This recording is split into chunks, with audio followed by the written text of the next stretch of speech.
네, 안녕하세요. 돈에 대한 독한 이야기, MTN 돈독한 이야기 돈독톡 진행의 강채연입니다. 자, 맛있는 음식이 나오려면 좋은 레시피가 필요하겠죠. 행복한 인생을 위해서도 이 좋은 재무 설계 필요한 부분이 아닌가 하는 생각이 드는데요. 네, 하지만 좋은 재무 설계 어디서 어떻게 시작해야 할지 모르시는 분들 위해서 저희 24시간 무료 상담 열어놓고 있습니다. 자, 전화번호는요. 02-2077-6252번으로 전화를 주셔도 되고 문자의 경우는 단문 013-3366-8289번, 장문은 이 100원의 이용료가 부과되는 샵 0988번으로 저희 24시간 열려 있으니까 언제든지 상담 문의 주시면 저희가 친절하게 상담 도와드리도록 하겠습니다. 자, 본격적으로 정옥의 돈에 대한 독한 이야기, 돈 버는 덕후 돈독톡 시작해 보도록 하겠습니다.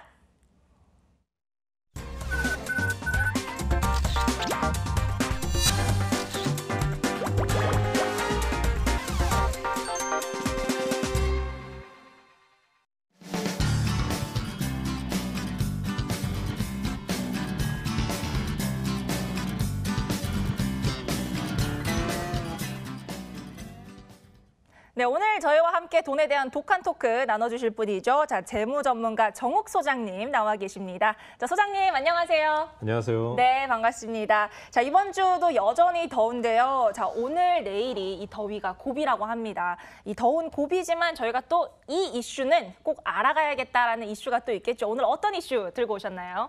네, 요새 은행에 대한 그 불만들이 많이 나오고 있습니다. 최근에 이제 은행들이 개인들에 대한 이자 장사로 막대한 수익을 내고 그리고 고연봉 잔치를 벌이고 있다. 네. 이런 이제 질책들이 이어지고 있는데요. 시중 4대 은행들의 올 상반기 이자 이익이요. 총 10조 7,600억 원. 죄송합니다. 네. 10조 7,600억 원이라고 합니다. 작년 상반기보다 11% 넘게 증가하면서 사상 처음으로 10조 원을 돌파했습니다. 이들 은행들 각 그 시중 4대 은행이 각각 2조 원이 훨씬 넘는 이익을 낸 건데요. 네. 은행들이 이렇게 막대한 이자 수익을 낼 수 있는 건 이 이자 수익을 거둬들이려면 채권이 있어야 되겠죠. 그렇죠. 그 막대한 채권이 바로 우리 시청자 여러분들 그리고 우리 국민들이 부담하고 있는 가계부채가 되겠습니다. 가계부채 규모가 1,500조 원까지 급증했기 때문에 은행들의 이 이자 수익이 이렇게 크게 늘어날 수 있었던 건데요. 네. 최근 3, 4년 사이에 부동산 그 과열 추세 편승해서 은행들이 주택담보대출 같은 거를 막 늘린 결과라고 할 수 있습니다. 물론 2008년 미국발 금융위기 이후에 네. 전 세계가 이에 대응하기 위해서 유동성을 막 시장에 풀었습니다. 막대한 돈을 이제 풀고 네. 뭐 우리나라도 이제 돈이 그래서 많아졌죠. 그렇죠. 시중에. 또 이 와중에 이명박 정부 그리고 박근혜 정부를 이어서 부동산 규제 완화 정책들이 계속 나왔어요. 그러다 보니까 이런 또 정책들로 인해서 주택담보대출이라든지 이런 가계부채 상승에 이제 불을 붙인 격인데요. 이러다 보니 은행은 뭐 네. 시장 상황에 맞춰서 영업을 했다. 이렇게 변명을 할 수도 있겠습니다. 그러네요. 그러나 대다수의 국민들이 은행 예적금을 해서 인플레이션에도 못 미치는 그런 이자를 받고 있고 은행을 이용할수록 자산의 실질 가치는 오히려 줄어들고 있는 이 와중에 은행들은 실적 단치를 벌이고 그래서 주요 은행의 은행장들은 평균 한 10억 정도의 연봉을 받게 된 겁니다. 우리가 학교에서 배우길 은행의 수익원은 예대마진이라 이렇게 배웠습니다. 네. 이게 뭐냐? 개인들에게 예금을 받아서 이 모인 돈을 기업에게 대출을 해주면서 이 사이의 이자의 차이만큼을 은행들이 벌어들이는 이게 바로 예대마진이죠. 네. 그래서 개인들이 예금을 하면 기업에 투자가 되고 그래서 국가 경제의 발전에 기여를 한다. 이것이 바로 교과서의 내용입니다. 네. 예. 따라서 은행은 예금을 한 개인들에게 말하자면 채무자가 되는 것이 이제 정상적인 거죠. 그런데 지금 상황은 완전히 바뀌어 있습니다.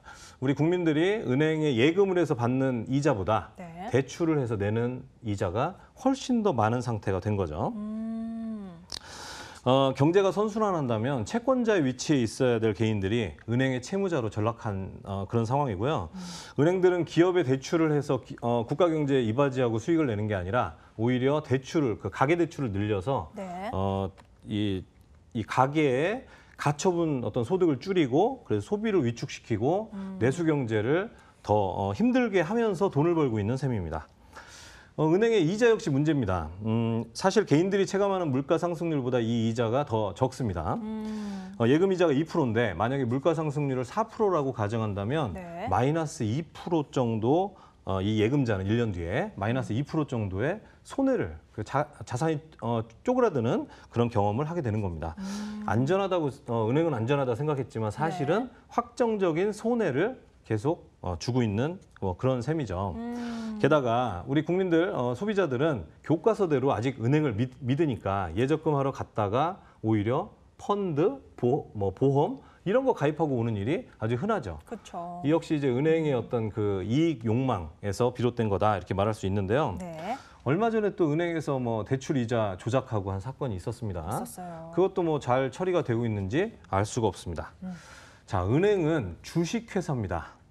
어쩌면 관치금융에 우리 수십 년간 익숙했던 우리 시청자분들이 느끼기에 어쩌면 당연한 그 주식회사라는 게 은행이 네. 오히려 되게 좀 생소하고 이상하다 이렇게 느껴질 수도 있습니다. 이 자본주의 사회에서 또한 이런 주식회사가 이익 추구, 영리 추구 활동을 하는 것은 사실은 당연한 일입니다. 그럼 도대체 뭐가 문제일까요? 어쩌면 사기업인 이 은행의 공공성을 과도하게 믿은 우리 시청자분들, 우리 금융 소비자들의 그런 막연한 믿음이 문제 아닐까요? 저성장 경제에서는요, 은행 같은 금융회사가 돈을 벌면 네. 이게 다 소비자들이 수수료로 내서 돈을 버는 거기 때문에 저성장 경제에서는 금융회사가 돈을 보면 우리 금융 소비자들의 주머니는 그만큼 줄어들게 돼 있습니다. 네. 그래서 이제 금융 소비자들이 정신을 바짝 차려야 되는 시대가 왔다 이렇게 말씀드릴 수 있겠습니다. 네, 좀 씁쓸한 이슈였지만 그래도 알 건 알고 넘어가야겠죠. 자, 그럼 이제 본격적으로 저희 좀 독한 토크 시작을 해볼 텐데, 자, 오늘의 주제 무엇일지 화면으로 만나보고 오겠습니다.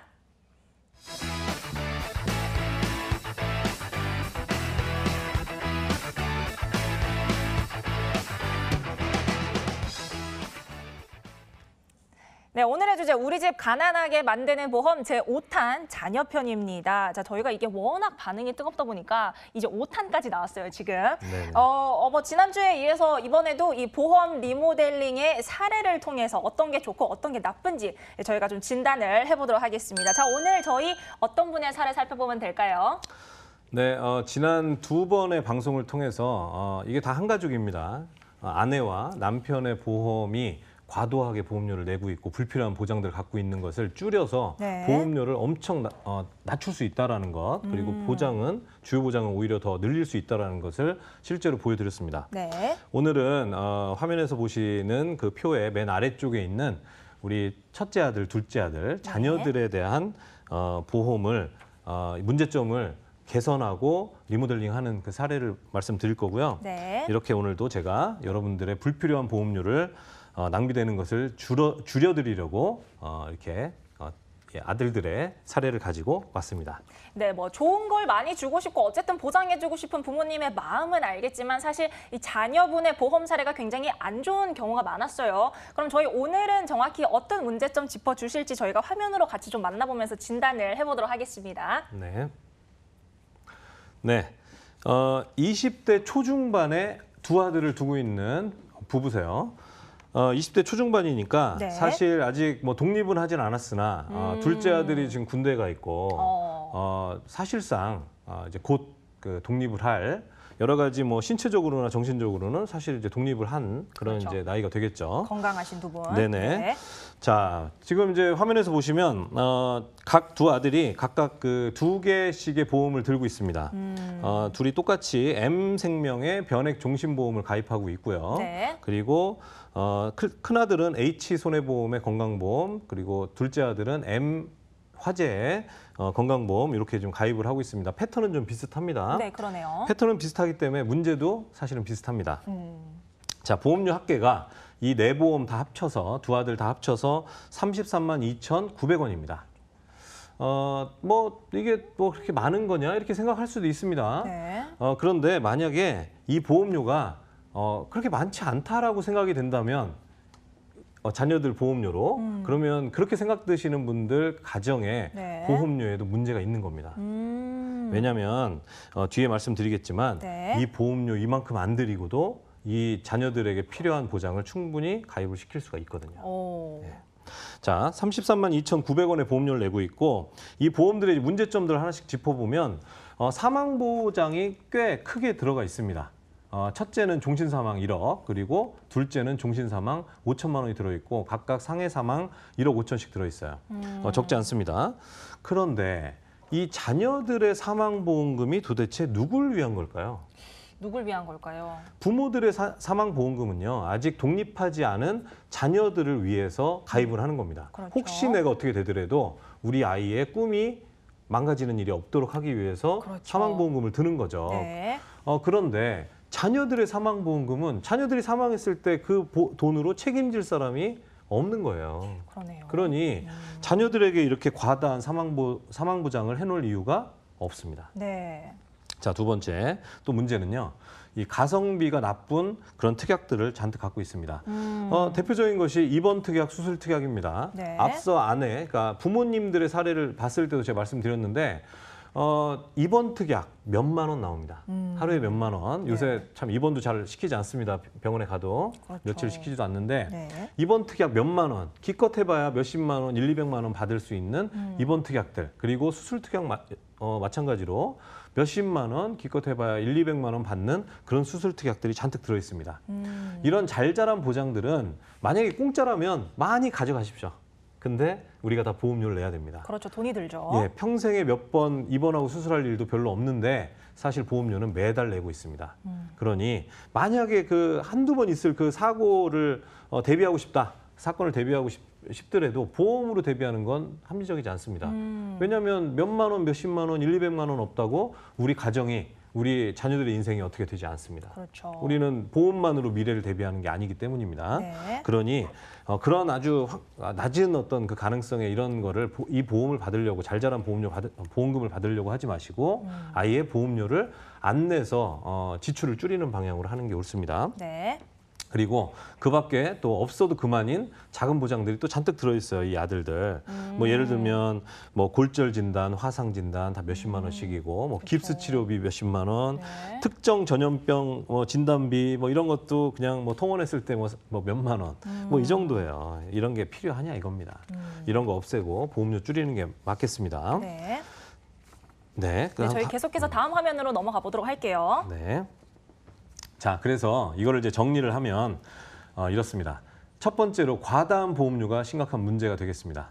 33만 2천 원. 뒤에 나오겠습니다만 10만 원대로 충분히 줄일 수 있습니다. 두 아들 합쳐서. 그러면 한 20여만 원을 사실 예전부터 이렇게 들지 않았다면 네. 짧지 않은 기간 저축을 했을 돈이고요. 앞으로도 긴 기간 저축을 한 20여만 원을 할 수 있는 돈을 지금 보험에 넣고 있는 겁니다. 보험을 많이 들어주면 우리 자녀들의 미래가 좋아지나요? 글쎄요. 예. 경우에 따라 다르죠. 예, 경우에 따라 다릅니다만 정말 보험료를 많이 들어준다고 미래가 밝아지는 게 아니에요. 그렇죠. 사실 근본적으로는 저축을 많이 해줘야 됩니다. 그렇죠. 저축을 많이 해줘야 되고 만일에 정말 우리 자녀의 인생이 흔들릴 만한 사안들에 대해서 집중해서 보험을 들면서 보험료를 낮추는 게 그렇죠. 정답이겠죠. 그래서 그 내용들이 바로 20대 자녀들 사망보장 누굴 위한 거냐. 그래서 이런 부분들은 좀 줄이자. 그리고 또 잘 자란 보험료가 이제 기둥불이 뽑기 때문에 잘 자란 보험들 그 보험금 탈 거 기대하지 마시고 네. 보험료를 줄이는 게 좋다. 이런 말씀을 드리는데요. 네. 이게 좀 조심스러운 얘기이기도 합니다만 2014년도에 이제 세월호 참사가 발생하고요. 네. 그 직후에 그 일대에서 그 지역에서 종신보험이 붐이 일었다는 얘기를 과거에 들은 바가 있습니다.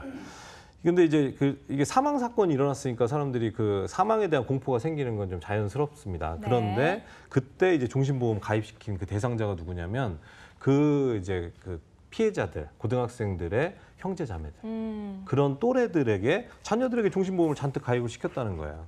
참 이건 뭐 이 금융에 종사하는 사람으로서 참 부끄러워서 이제 얼굴 들기가 힘들었던 그런 경험이 있습니다. 네. 자녀들의 사망 보험 잘 가려드려야 되고요. 이 종신보험들이 보험료의 70% 80% 어쩌면 그 이상이 사망 보장하는 데 들어가는 보험입니다. 자녀들에게 종신보험은 절대 네. 가입시키는 것이 아니라고 네. 생각을 합니다. 네, 이렇게 저희가 좀 다소 조심스러운 사례까지 좀 들어주셨는데요. 자, 이 두 아들분의 보험 사례의 문제점에 대해서 저희가 좀 짚어봤는데 이렇게 문제점을 진단을 했으면 당연히 해결 방안을 저희가 좀 제시를 해드려야겠죠. 네네. 네. 자, 이 자녀분들의 보험도 해결해 드릴 수 있고요. 해결해 드리겠습니다. 첫 번째로 지금 이 자녀가 들고 있는 각각 2건의 보험 중에 종신보험 말고 손해보험사, 화재보험사에 있는 이 건강보험들은 유지를 하도록 하겠습니다. 이 화면의 맨 아래에 있는 네. 손보 건강보험 유지를 하면서 일부 특약들은 삭제를 하겠습니다. 입원 수술, 골절, 깁스, 운전자 특약 이런 것들 다 삭제하고요. 네. 그렇게 해서 두 아들 모두 합쳐서 약 4만 원 정도의 보험료가 절감이 됩니다. 그다음에 이보다 더 큰 부분입니다. 네. M생명 변액종신보험은 과감하게 해지하십시오. 사망보험금의 사망보장의 대부분의 보험료를 내고 있고 네. 여기에 이제 특약들이 물론 이제 있습니다. 암, 주요 성인병 있습니다만 잘 자란 건 필요 없으니까 이제 무시하시고요. 네. 이 암이나 주요 성인병 보장들은 그럼 해지를 하면서 암보험에 신규 가입을 해서 역시 공백이 없도록 하겠습니다. 네. 이렇게 하면 두 아들 각각 4만 원 정도의 이 암보험을 가입을 해서 네. 암 그리고 뇌졸중, 급성심근경색 각각 약 3천만 원씩 확보를 해도 각각 4만 원이면 됩니다. 네. 이렇게 교체를 함으로써 보험료가 절감이 되고요. 사망 따위의 어떤 불필요한 보장들 삭제를 하고 필수 보장을 더 강화하는 그런 결과를 낳겠습니다. 네, 이렇게 저희가 교체 효과에 대해서 좀 큰 틀에서 일단 말씀을 드렸는데 자, 그럼 여기서 정확히 보험료의 경우는 얼마나 한 달 동안 아낄 수 있을까요? 네, 이 부분이 우리 시청자분들에겐 또 가장 그럼요. 중요한 부분일 수 있습니다. 네. 예, 저도 이 부분이 가장 중요하다고 생각합니다. 그럼요. 왜냐하면 보험은요, 보장성 보험은 비용입니다. 이걸 저축이나 투자로 생각하시면 안 돼요. 그래서 네. 보험료가 어쩌면 제일 중요합니다. 이 경우 두 아들의 경우 합해서 33만 2,900원 내든 것을 결과적으로 조정 후에 15만 7,850원을 내는 걸로 조정이 됐습니다.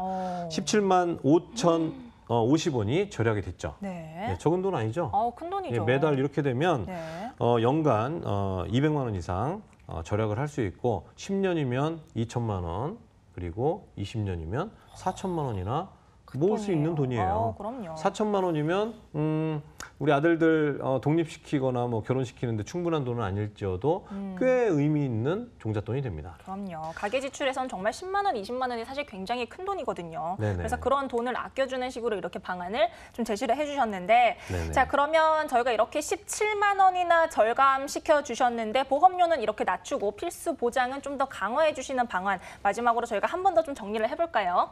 예. 정리를 좀 해드리면요.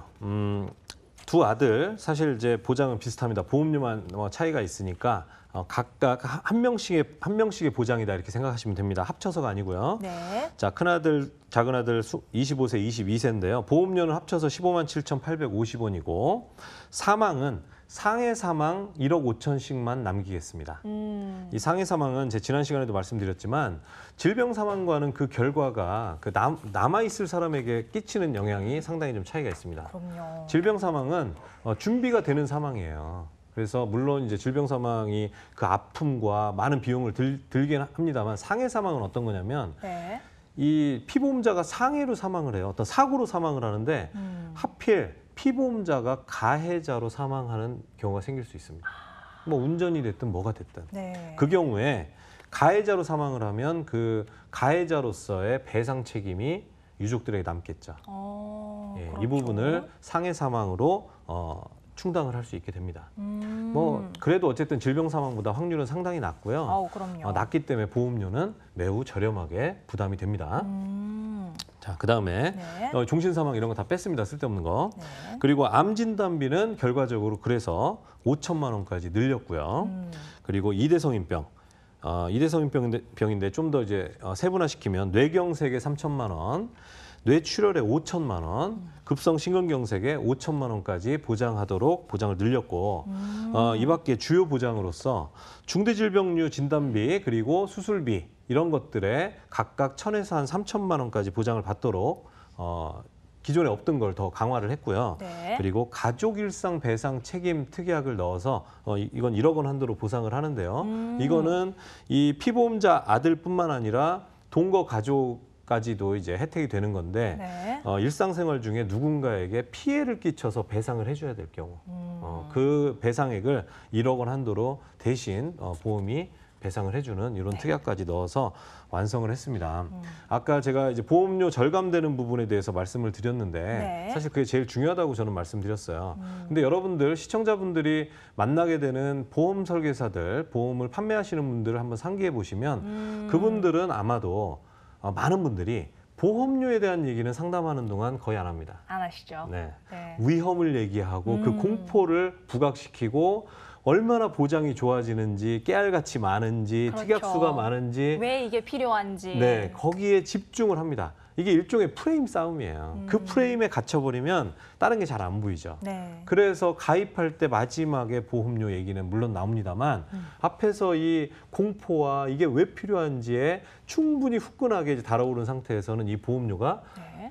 높다 보이지 않고 상당히 합리적으로 보이게 됩니다. 이게 뭐 프레임인데 그런데 우리 보험도 역시 금융상품이고 내는 돈과 결국에 내가 받는 돈 여기서 내가 얼마나 합리적으로 지출하느냐가 몹시 중요한 금융상품입니다. 그렇기 그럼요. 때문에 네. 상담 초기부터 보험료라는 부분에 포커스를 맞추는 게 매우 중요하다는 말씀 마지막으로 드리도록 하겠습니다. 네, 이렇게 저희가 이제 불필요한 보장을 삭제를 하면서 17만 원이나 절감을 시켜드렸지만 필수 보장은 강화하는 리모델링 방안을 좀 주셨습니다. 자, 저희가 이렇게 해서 오늘 5탄까지 이 한 가족의 보험 사례를 전부 다 살펴봤거든요. 남편분, 아내분, 그리고 두 아드님까지 살펴봤어요. 자, 그럼 이제 보고 있는 시청자 여러분들께 뭔가 이 가족의 저희가 보험 사례를 리모델링 하면서 뭔가 꼭 드리고 싶은 말씀, 어떤 포인트가 있을까요? 이 말씀을 제가 아까 이제 중간에 좀 드리고 싶었던 게 있는데요. 네. 아주 중요한 부분 다 앞에서 말씀드렸습니다. 쓸데없는 거에 보험료 낭비하지 마셔라. 꼭 필요한 거에만 집중해라. 우리 가정을 흔들지도 않을 작은 보험 그거 받겠다고 보험료 깨알같이 매달 내면서 큰 돈 낭비하지 마셔라. 여러 가지 말씀드렸는데요. 네. 정작 제가 이제 저희가 상담을 해보면요. 보험료를 상당히 비싸게 내는 거예요. 그럼요. 지금 이 두 아들 경우에는 20대 초중반이니까 합쳐서 33만 원이죠. 네. 근데 이제 이 보험들 보면 사실 한 15세부터 가입한 보험들이 여기 있는 거예요. 그렇죠. 그러니 가입한 시기가 지금보다 더 이르다는 걸 생각하면 10대 또는 한 20살 정도 되는 아들들 2명에게 30몇만 원은 상당히 비싼 겁니다. 그렇죠. 그런데 제가 이제 상담을 하다 보면 이제 자녀들 한 명 앞에 한 20대 후반, 30대 초반 정도 되는 자녀를 둔 사례도 제가 지난주까지 계속 이제 상담을 해왔는데, 네. 각각 자녀들에게 35만 원 정도씩 보험료를 내고 계세요. 그런데 지금 제가 이제 방송에서 보여드렸던 것처럼 다 설명을 드렸어요. 다 수긍을 하시고 끄덕끄덕 하시는데 네. 마지막 순간에 이거를 정리를 못 하십니다. 그렇죠. 왜 그런 줄 아세요? 왜일까요? 손해를 본다라고 생각하는 거예요. 해지를 하면 손해를 본다. 내가 낸 돈 못 찾는 거잖아요. 그렇죠. 그래서 많은 분들이 사실 끝까지 그냥 갖고 가시거든요. 네네네. 네. 그런데 이 손해는요. 해지를 해서 생기는 손해가 아니라 이미 이 계약이 지금까지 오는 중에 손해가 발생을 해 있는 겁니다. 이걸 해지 안 한다고 해서 갑자기 뭐 손해가 메꿔지거나 손해가 아닌 게 아니에요. 네. 이제 앞으로 그럼 이 순간에 그걸 알게 된 순간부터 앞으로의 손해, 잘못된 보험, 과다하게 비싼 보험을 계속 납입을 하면서 보던 이 손해를 이제는 손해를 더 이상 보지 않도록 하는 게 그렇죠. 합리적인 거죠. 가장 중요하죠. 네, 그런데 지금 해지를 함으로 인해서 내가 낸 돈 못 돌려받네? 라는 이건 합리성이라고 볼 수는 없습니다. 그냥 감정인데요. 네. 그런 부분들에 빠지셔서 그냥 보험사 배불리는 설계사 배불리는 일 그만하시고 네. 우리 자녀들의 미래를 특히나 위한다면 잘못된 보험 그냥 유지하는 게 방법이 아니라요. 빨리 정리하고 불필요하게 내는 수십만 원의 보험료를 저축으로 돌려서 자녀들의 독립 시기, 독립을 더 자유롭게 날개를 달고 독립해 갈 수 있도록 그렇게 해주시기 바랍니다. 네, 이렇게 해서 저희 지금까지 돈독한 토크를 좀 진행을 해봤는데요.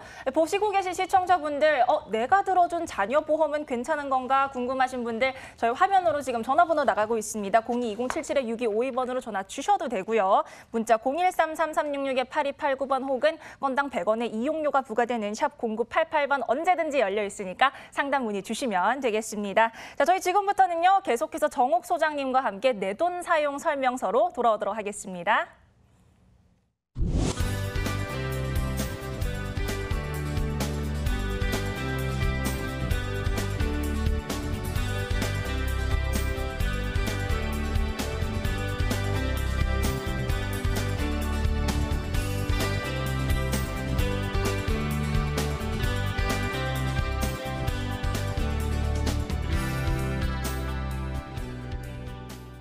정옥의 돈독한 이야기를 더 돈독하게 만나는 방법.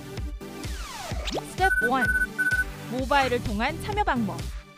유튜브, 페이스북, MTN 머니투데이 모바일 앱에 머니투데이 방송을 검색해주세요. 언제 어디서나 모바일을 통해 만날 수 있습니다. 스텝 2. 문자를 통한 참여 방법. 샵 0988번으로 여러분의 궁금증을 보내주세요. 문자 한 통으로 간편하게 고민 해결. 스텝 3. 전화를 통한 참여 방법.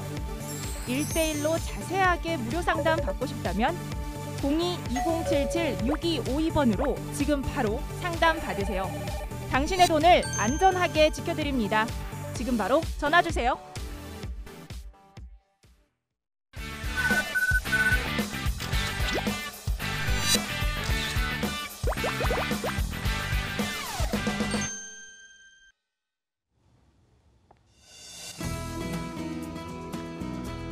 당신을 성공시켜야 성공하는 남자 정옥입니다. 오늘은 종신보험에 속지 마세요 라는 타이틀로 여러분을 뵙게 됐습니다. 제가 이 정옥의 돈독한 이야기 첫 방송부터 종신보험의 3편에 걸쳐서 종신보험의 거짓말에 대해서 다뤘습니다.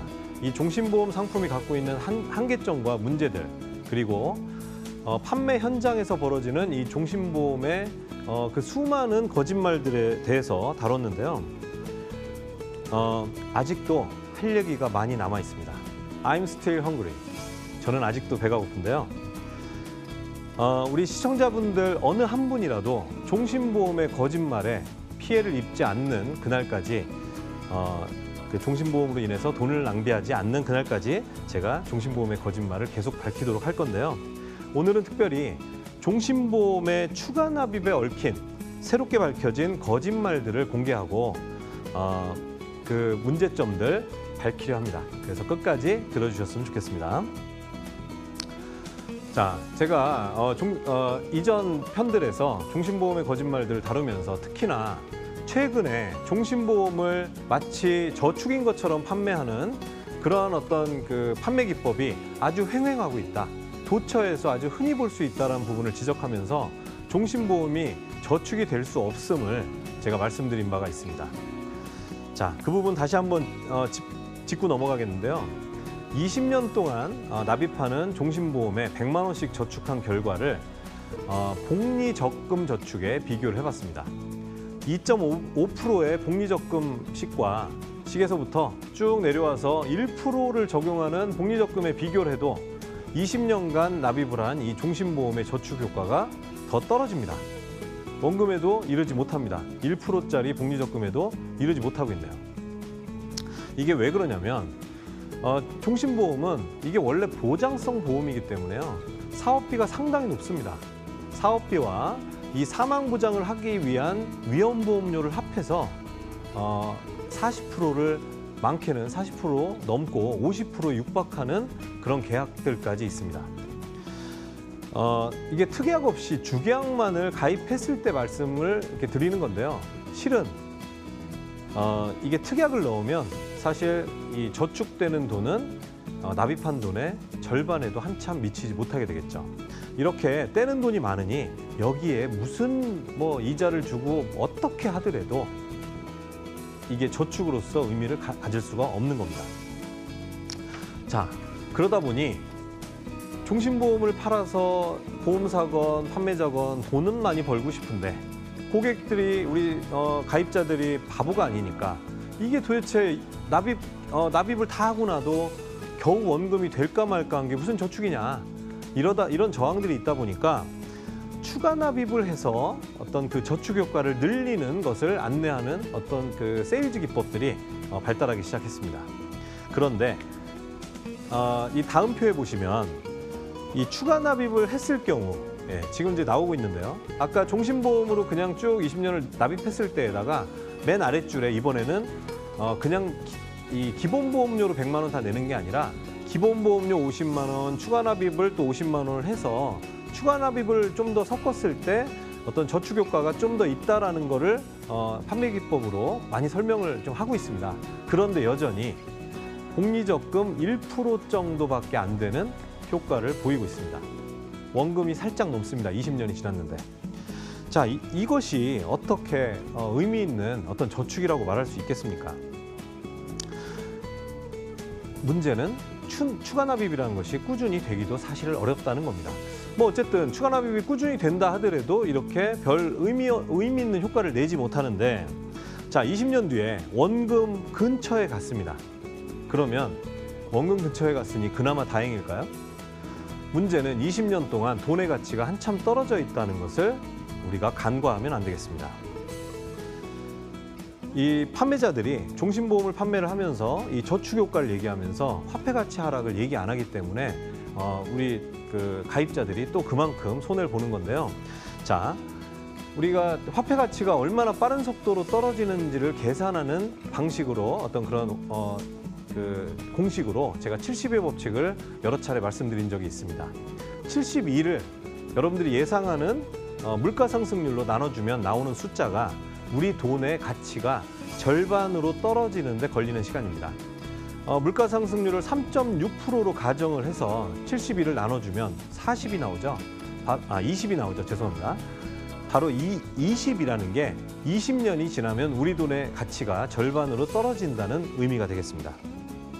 그러니 종신보험에 저축을 해서 기본보험료만 내든 추가 납입을 하든 20년 동안 납입이 다 끝나고 나봐야 그냥 원금에만 도달하는데, 원금에 도달해봐야 실제 돈 가치는 절반에밖에 미치지 못하는데 이게 무슨 저축이겠습니까?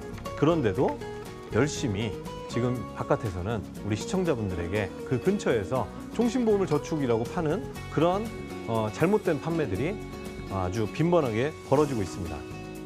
제가 사진 하나를 보여드릴 건데요. 이 사진들은 이제 금고입니다. 금고인데 2011년도 동일본 대지진 당시에 해일에 밀려온 그 금고들의 사진입니다. 이게 우리나라에서는 구시대 유물 같은 이 금고들이 그 당시에 이 선진국인 일본에서 이렇게 많이 발견된 거 상당히 이목을 끌었던 장면인데요.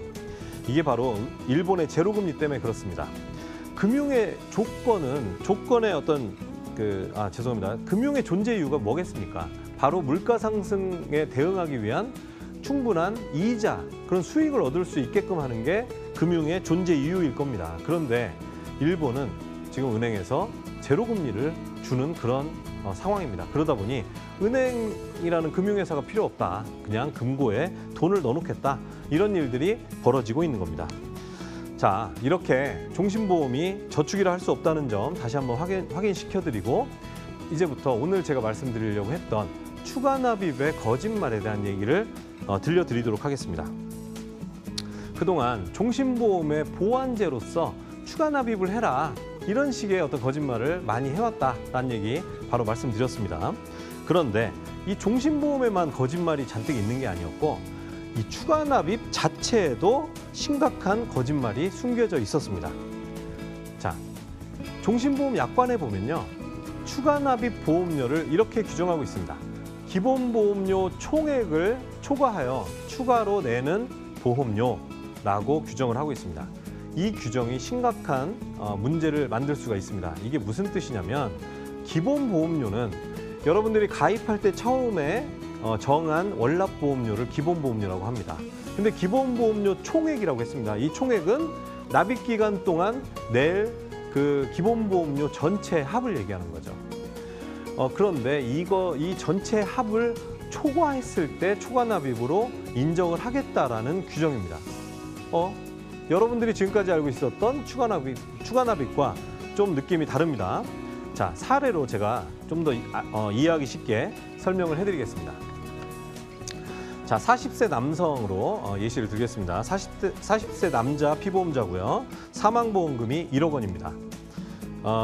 이때 20년 납으로 설계를 하면 보험료가 20만 원이 나온다고 가정을 하겠습니다. 20만 원 근처쯤 되는데 이랬을 때 기본보험료 총액은 20만 원 곱하기 1년 동안 12개월 곱하기 20년이니까 총 4,800만 원이 기본보험료의 총액이 됩니다. 이 경우에. 그런데 이 보험을 똑같이 한날 한시에 태어난 친구 둘이 가입한다고 가정을 해보겠습니다. 그래서 사례 1은 친구 A, 사례 2는 친구 B가 똑같이 이 종신보험을 가입을 했는데요. 10년이 흘렀습니다. 두 사람 다 열심히 납입을 해서 보험료를 쭉 냈는데요. 친구 A는 지금 화면에 보시는 사례 1처럼 10년간 기본보험료만 냈습니다. 20만 원씩. 그러면 총 2,400만 원을 납입한 겁니다. 근데 친구 B는 이 판매한 보험설계사의 얘기를 잘 들은 건지 기본보험료 20만 원에다가 더해서 추가 납입이라 생각하고 20만 원씩을 더 냈습니다. 그래서 10년 동안 낸 돈이 총 4,800만 원이 되겠습니다.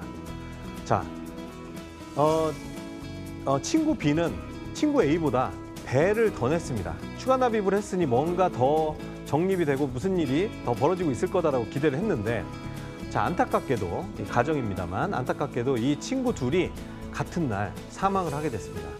그래서 B의 유가족들은 A보다 더 많은 보험료를 냈으니 뭔가 더 받을 거라고 생각을 했는데 희한하게도 이 친구 A와 친구 B의 사망보험금은 애초에 가입할 때 약속했던 1억 원, 그 돈만 주고 더 많은 돈을 주지 않았습니다.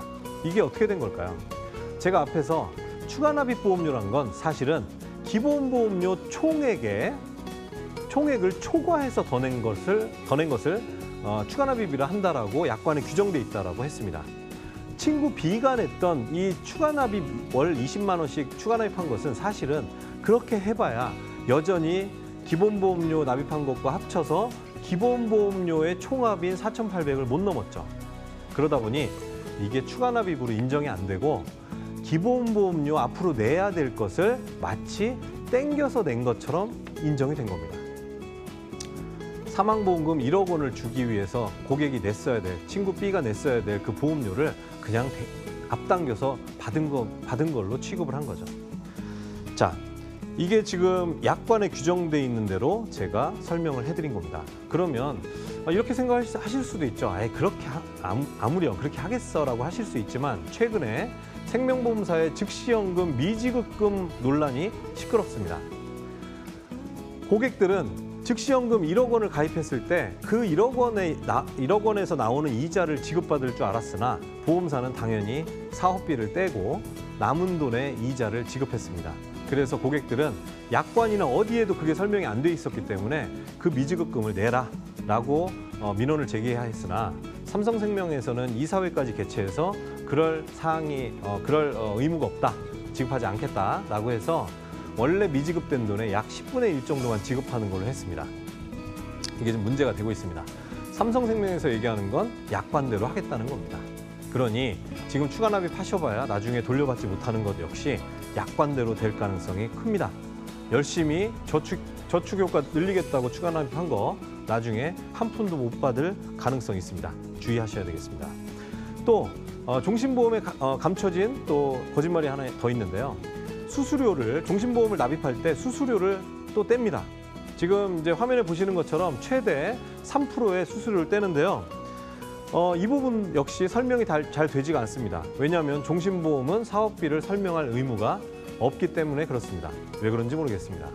그래서 이 추가 납입에 대해서도 사업비가 설명이 되고 있지 않기 때문에 추가 납입하면 되게 저축 효과가 높을 것 같지만 실제로 그러하지도 않고 이 사업비 떼는 것까지 해서 사실상 또 사망 시에 받지도 못하고 여러 가지 문제가 있습니다. 자, 종신보험을 저축이라 판매하는 것은 가입자 입장에서는 결국에 사기라고도 느낄 수 있는 심각한 문제입니다. 태생의 보장성 보험이다 보니 이것을 저축으로 파니까 추가 납입으로 해도 더 문제가 커지는 겁니다. 그래서 이렇게 얘기할 수 있죠. 거짓말을 자꾸 덮으려니까 거짓말이 더 늘어나는 겁니다. 정답은 종신보험은 멀리하는 것입니다. 지금까지 당신을 성공시켜야 성공하는 남자 정욱이었습니다.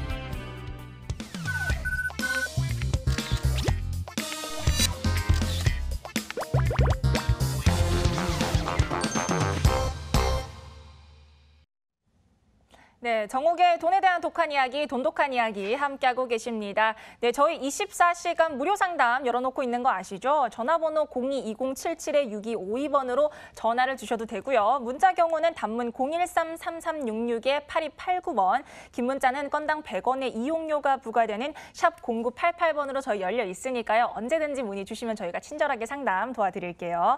자, 이번에는요, 저희 돈에 대한 독한 상담 받아보는 시간입니다. 재무관리, 보험 상담, 어떠한 고민도 받아주시면 저희가 친절하게 상담을 도와드릴 텐데요. 자, 오늘 저희의 문을 두드려 주신 시청자분은 누구실지 저희가 전화 연결해서 직접 고민을 좀 들어보도록 하겠습니다. 네, 안녕하세요, 시청자님. 예, 안녕하세요. 네, 안녕하세요. 반갑습니다. 저희 정욱 소장님과도 인사 나누실게요. 네, 안녕하세요. 네, 안녕하세요. 네, 반갑습니다. 자, 오늘 어떤 고민 가지고 저희 전화 주셨는지 좀 구체적으로 저희 들어보도록 할게요. 네, 제가 결혼한 지 3개월 정도 됐어요. 네. 그런데 결혼하고 보니까 남편이 보험이 너무 많더라고요. 네. 고등학생 때 크게 사고가 난 적이 있어서 시어머니께서 보험에 의지를 많이 하시는 것 같아요. 보험이 6개나 되고요. 네. 그래서 보험료가 다 합쳐서 37만 원이나 돼요.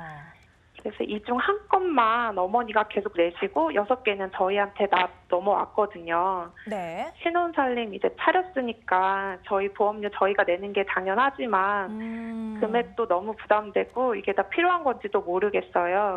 네. 그래서 어떻게 할지 답답해서 전화드리게 됐습니다. 네, 신혼이세요. 신혼이신데 알고 보니까 남편분께서 6개 보험 갖고 계시고 월 30만 원이 넘게 지금 나가고 있는 상황인데, 자, 우선 저희가 좀 추가로 확인하실 사항 있으실까요? 네, 우선 결혼 축하드립니다. 축하드립니다. 네. 몇 가지 좀 답해 주셨으면 좋겠는데요. 남편분 보험이 6개라고 하셨어요. 어떤 보험들인지 그 보험사 이름, 그리고 상품명, 그리고 얼마 정도 보험료를 내고 계신지도 알려주시면 좋겠습니다. 대한생명 변액 CI보험 8만 원, 현대해상 하이라이프 퍼펙트 종합보험 11만 원, 매트라이프 미리 받는 변액 종신보험 9만 원, 그리고 롯데 손해보험의 운전자보험 2만 원, MG 손해보험의 건강보험 3만 원, 메리츠의 어린이 보험 4만 원 정도 요렇게 돼요. 네. 완전히 보험 백화점이라고도 할 만큼 다양한 보험들을 이제 가입을 하고 계신데요. 네. 이러니까 당연히 보험료 이제 부담은 클 수밖에 없겠죠. 네. 예. 제가 이제 방법을 말씀드릴게요. 근데 이렇게 어렵게 또 전화해 주셨는데 그 밖에 또 궁금한 거 없으신가요? 돈 관리는 어떻게 하는 게 좋을지 요즘 보면 부부가 각자 관리하는 경우도 많은 것 같은데요. 이렇게 각각 관리해도 상관없는 건지 아니면 한 사람이 통합해서 관리하는 것이 나을까요? 네, 그 부분도 함께 설명드릴게요. 네. 네. 네, 지금부터 저희가 솔루션 제공을 해드릴 텐데요. 지금부터 전화 끊으시고 화면으로 따라주시면 되겠습니다. 감사합니다. 네. 네. 아무래도 이제 남편분이 좀 어릴 때 사고를 당하시다 보니까 좀 상대적으로 당연히 보험에 좀 신경을 쓰실 수밖에 없지만 그래도 좀 정리를 해야 될 것 같다는 생각이 좀 드는데 어떻게 네네. 저희 좀 솔루션을 제공을 해드릴 수 있을까요? 흔한 케이스예요, 사실. 아, 그래요? 예, 그 신혼부부들 이제 결혼 막 해서 부모들로부터 이제 보험을 물려받아야 되겠죠. 이제 독립했으니까. 아, 네. 이제 그러다 보면 물론 이제 이 과거 우리 부모 세대들 보면 보험에 막 그 집착하시는 분들도 많고 또 아예 안 든 분들도 있고 약간 그 양극단입니다만 보험을 좀 좋아하시는 분들의 경우는 부모님들한테 사실 이제 보험 폭탄을 받으시죠. 네. 물론 이제 부모님들은 잘 되라고 가입한 그 마음은 잘 압니다. 그런데 그럼요. 예, 과거에는 이 보장성 보험이 비용이다라는 어떤 그 관념들이 잘 없었죠. 예. 좀 전에 제가 이제 아까 내돈 사용 설명서에서도 이제 그런 언급했었는데 네. 이게 이제 요새는 이게 이제 비용이다라는 그런 관념들이 젊은 분들한테는 좀 많이 생기고 있어요. 다행입니다. 네. 근데 아무튼 부모 세대는 안 그래서 이렇게 이제 많은 보험들을 이제 신혼 때부터 이제 가지고 출발한 경우가 있어요. 이게 결혼은 이제 여러모로 새 출발인데요. 그럼요. 이게 참 재무적으로도 이제 새 출발인데 사실 이 사람이 습관이 잘 안 바뀝니다. 어려워요. 예. 그런데 이 돈의 문제는 이게 어떤 단절이 안 되는 문제예요.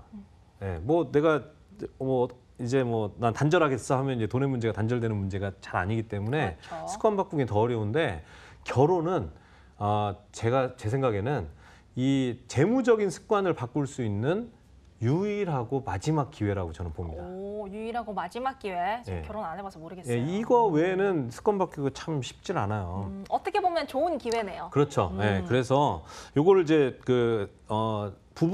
신혼부부 재무 설계 또는 신혼부부 자산 관리 뭐 이런 것들을 네. 잘 하는 게 또 잘 먹힐 수 있는 그런 이제 찬스라고 좀 말씀드리고요. 그러나 이제 부모 세대 이런 잘못된 관점을 물려받는 거는 상당히 조심해야 됩니다. 근데 쉽지 않아요. 그렇죠. 왜 그러냐면 결혼할 때 집을 사거나 빌리거나 전세든 이거를 사실 부모님들한테 많이 도움을 받죠.